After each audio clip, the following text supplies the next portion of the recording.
Renata Kowalski was arranging flowers on her father's grave when her phone rang. She almost didn't answer. It was his birthday. She came every year, just her, just the flowers, just a few quiet minutes before the rest of the world needed something from her. But the number was a law firm, and something in her chest said pick up. She picked up. By the time she hung up, she was sitting in the grass. She didn't remember sitting down. 300 miles away, Marek Wisniewski was in the middle of a work meeting when his phone buzzed for the fourth time from the same unfamiliar number.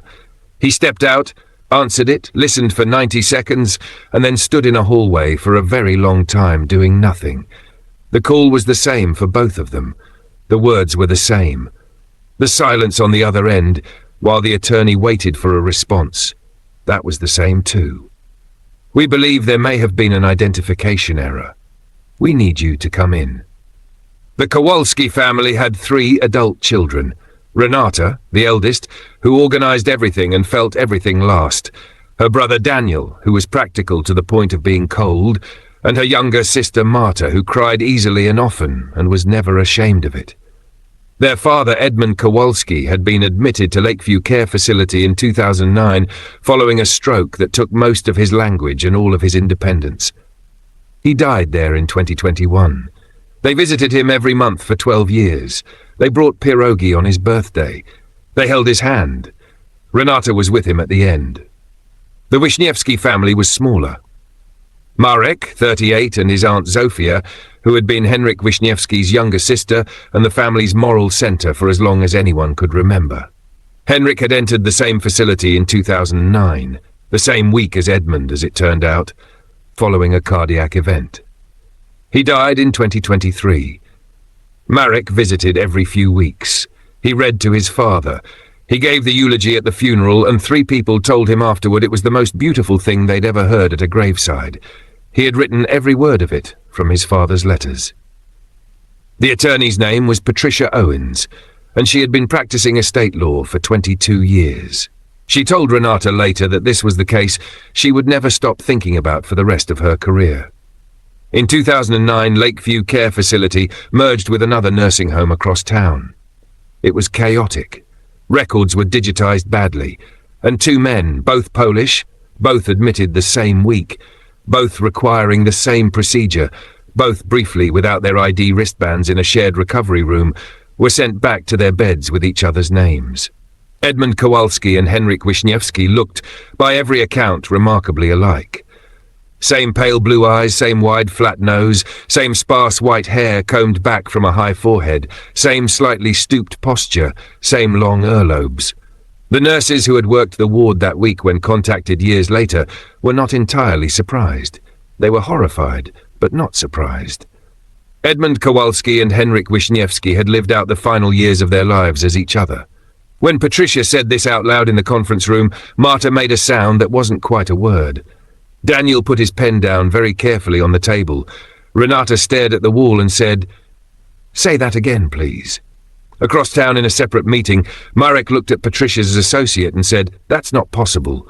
And the associate said, "We know how this sounds." And Marek said, "That's not possible." Again, because sometimes your brain just needs a second pass. The 2 families met 4 days later. Patricia had suggested it. Nobody was enthusiastic about the idea, but nobody could think of a reason to refuse. They sat on opposite sides of a long table, and the first 30 seconds were the most uncomfortable of Renata's life. She looked at Marek and didn't know where to put her eyes. He looked at her and felt something she would only later describe accurately. These people were with my father when he died. They held his hand. They thought he was theirs. Marta, because she was Marta, broke the silence. "I brought photos," she said. "I don't know if that's a terrible idea." It was, and it was necessary. They laid the photos on the table, both families side by side. Old snapshots of Edmund as a young man, broad-shouldered and pale-eyed, and the man the Kowalskis had visited at Lakeview for 12 years, thin and white-haired and gentle. And Henryk in his 40s, laughing at something off-camera, a fishing rod in his hand. And the man Marek had read to, sat with, said goodbye to. Nobody spoke for almost a minute. Then Daniel said, very quietly, they could be long-lost brothers. Renata looked between the two nursing home photos, the man she'd called Dad for 12 years and the man in Marek's photographs. Same nose, same ears, same way of holding the mouth slightly open, same tilt of the head. Marek was staring at the young photo of Edmund. He never talked about the army, he said. My father served and talked about it constantly before his stroke. When I visited, he never once mentioned it. I thought the dementia had taken it. It hadn't. It just wasn't his memory to have. If you're finding this story as hard to process as these families did, you're not alone. Go ahead and like this video so more people find it, and let's demystify this together. Patricia walked them through what came next, and the practical reality of it hit like a series of small punches. Estates would need to be revisited, personal effects had been distributed to the wrong families, sentimental objects that had been treated as heirlooms were someone else's inheritance entirely. And both men would need to be exhumed for DNA confirmation before anything legal could move forward. Marta started crying. Marek's Aunt Zofia, who had been sitting very still with her hands folded on the table, said, "We are not exhuming my brother without proof first, not before we're certain." Of course, Patricia said, the DNA testing is what gets us to certain. Then say that, Zofia said. Say we're doing the testing to get to certain. Don't lead with the grave. She was right. Patricia apologized, and in that moment, Renata decided she liked Zofia enormously. The wait for the exhumation approvals took 11 days. They were 11 of the strangest days Renata had ever lived. She found herself standing in front of the mantel photo of Edmund and really looking at it for the first time. She'd looked at it every day for 4 years, but now she was looking. The shape of the ears, the set of the jaw, the way the sparse white hair sat above a high forehead. She went to her phone and found a photo Marek had texted. Henrik as a young man, and held it next to the mantel. She sat down on the floor. Daniel called during this and she told him what she was doing and he said, "Stop doing that." She said she couldn't. He said, "Renata." She said, "Daniel, I think I made my peace with the wrong man." And the line went very quiet. Marek, meanwhile, couldn't stop reading his father's letters. He'd found them in Henrik's belongings after he died, letters written but never sent. He'd always found them beautiful. He'd quoted them in the eulogy. Now he kept thinking, who was he writing to? He called his aunt. "If it's confirmed," he said, "what does that do to everything I said at the funeral?" Zofia was quiet for a moment. Then she said, "You said the truth about the man you loved. The name wasn't right. Everything else was." He wanted to believe her. He was working on it. The DNA came back on a Thursday. It was confirmed. Patricia called both families within 20 minutes of each other. Renata answered on the second ring. She didn't cry. She'd already done that. What she felt instead was something colder and more disorienting, like reaching for a wall in the dark and finding it wasn't there. Marek didn't answer. He let it go to voicemail, listened to it, played it again, and then went for a walk that lasted 2 hours and 40 minutes, and ended at a park where he sat on a bench and watched strangers walk dogs until it got dark. The redistribution of personal effects was supposed to take 1 meeting. It took 3. Marek arrived at the first one carrying a wooden box. Inside was a pocket watch, silver, scratched on the back, with an engraving worn almost smooth, HW 1962. Marek had kept it on his nightstand since the funeral. He'd planned to give it to his son someday. He slid the box across the table to Daniel. Daniel opened it, looked at it, and looked again. This was our grandfather's," he said. "He gave it to Dad before he died. I haven't seen this since I was a child." He picked it up and something moved across his face, something that was not quite grief and not quite relief. I thought it was lost. Marek watched him hold it and felt something he hadn't anticipated. Not bitterness, exactly. More like vertigo. Like watching someone receive something that had never been yours to begin with, but had lived in your hands long enough to leave a mark. The Kowalskis returned a military service medal, a handmade amber rosary, a small wooden carving of a church that Zofia recognized immediately. Henrik had carved it himself decades ago from memory of the village where he was born. Zofia held the carving for a long time without saying anything. "He always said he'd made 2 of these," she finally said. "We thought the second one was lost in the move." It had been sitting on the Kowalski windowsill for 2 years. Renata had dusted around it every week, thinking it was her father's. The night before the joint reinterment, Renata called Marek. She almost hung up twice while it rang. He answered on the 4th ring, sounding like he hadn't been sleeping much either. "I need to tell you something," she said. "About your father." Marek was quiet.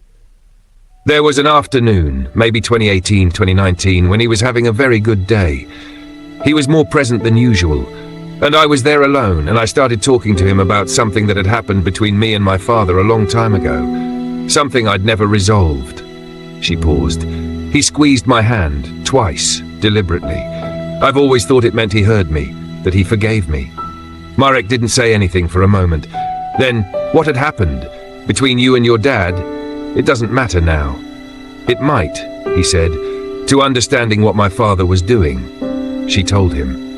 It took a few minutes. It was the kind of thing you don't usually tell strangers. When she finished, Marek said, "My father was like that. Before the stroke, when someone was carrying something painful, he never tried to fix it. He would just hold the space, be completely present and let you feel it without rushing you." Renata was crying now. She hadn't planned to. "I think he heard you," Marek said. "I think that squeeze was real." She couldn't speak for a moment. Then, "Thank you. I needed someone to tell me that." "I needed to say it," he said, and she believed him. The reinterment was small. Both families, the attorney, a priest, and a grey Tuesday morning that couldn't decide between rain and not. The headstones had been corrected. It sounds like a small thing. It wasn't. Renata stood at Henryk Wisniewski's grave and placed flowers there. The same flowers she'd been placing on what she thought was her father's grave for 4 years. She didn't know if that was right or strange or both. She decided it was both and did it anyway.